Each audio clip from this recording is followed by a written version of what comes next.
ये कहानी एक गरीब किसान की दुख भरी। इसी गांव में मोहित नाम का एक बड़ा ही मेहनती और सच्चा किसान रहा करता था। मोहित का परिवार थोड़ा बड़ा था। उसके परिवार में उसके बूढ़े माँ बाप, पत्नी और 3 बच्चे थे जो अभी काफी छोटे थे। मोहित के पास ज्यादा जमीन नहीं थी, लेकिन जितनी भी थी उसमें वह बड़ी मेहनत करता और अपने परिवार का पेट पालने लायक अनाज उगा लेता था। बाकी के किसान भी यह देखकर हैरान रह जाते कि कोई कैसे इतनी सी जमीन में इतना ज्यादा फसल उगा सकता है।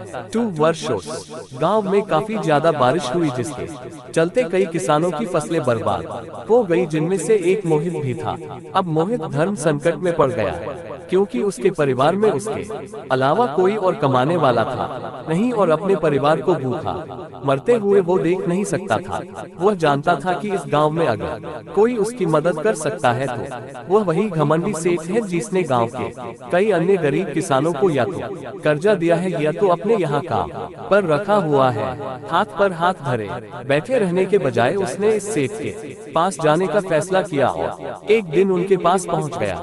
सेठ के पास पहुंचकर मोहित बोला, सेठ जी आपकी बहुत मेहरबानी होगी अगर आप मुझे थोड़ा सा कर्जा दे दें, जिससे मैं अपने खेतों में फिर से कोई फसल उगा सकूं, या फिर आप मुझे अपने यहाँ नौकरी दे दे ताकि मेरे परिवार को 2 वक्त का खाना मिल सके।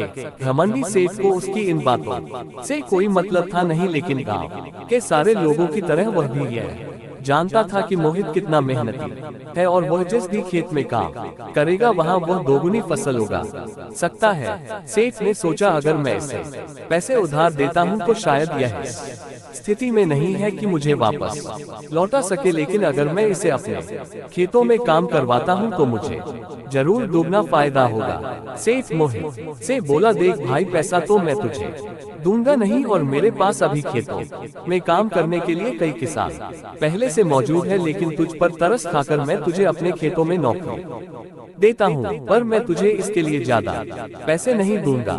बाकी किसानों को मैं 500 देता हूँ, मैं तुझे 100 ही दे पाऊंगा। मरता क्या न करता। मोहित ने सेठ की शर्त मान ली और उसी दिन से सेठ के खेतों में काम करना शुरू कर दिया। 3 महीनों तक नियमित वो सेठ के खेतों में जाकर कड़ी मेहनत करता और देखते ही देखते 5 महीने का काम उसने अपनी मेहनत से 3 महीनों में ही खत्म कर दिया। सेठ उसके काम से काफी खुश था, लेकिन वह कभी उसको यह जताता नहीं था। जब सेठ ने देखा कि उसका खेतों का काम अब खत्म हो चुका है, अगर वह मोहित को काम से निकाल देता है तो उसके 4 महीनों के पैसे बच जाएंगे। तब सेठ ने मोहन को काम से निकालने का फैसला किया। एक बार सेठ को ये विचार भी आया कि इतना मेहनती आदमी शायद उसे दोबारा न मिले, लेकिन फिर उसने सोचा कि जब अगले साल काम आएगा तब उसे फिर से नौकरी पर रख लेगा। आखिर इस गांव में उसके अलावा है ही कौन जिसके आगे ये लोग अपने हाथ फैलाएंगे। 2 दिन सेठ ने मोहित को अपने पास बुलाकर उसको उस दिन का पैसा दिया और साथ में यह भी कहा कि कल से तुमको काम पर आने की जरूरत नहीं है।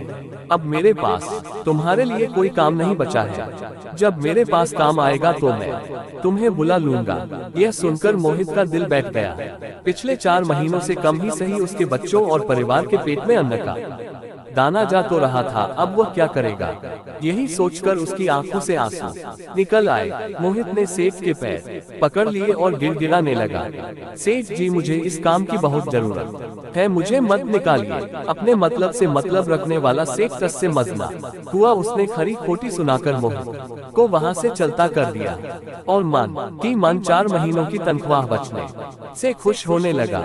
अगले दिन जब सेठ सवेरे उठा और अपने आंगन में आया तो उसने देखा कि मोहित उसके आंगन में बैठा है। सेठ ने उसको पास बुलाकर पूछा कि क्या हुआ, तुम क्यों यहाँ पर बैठे हो।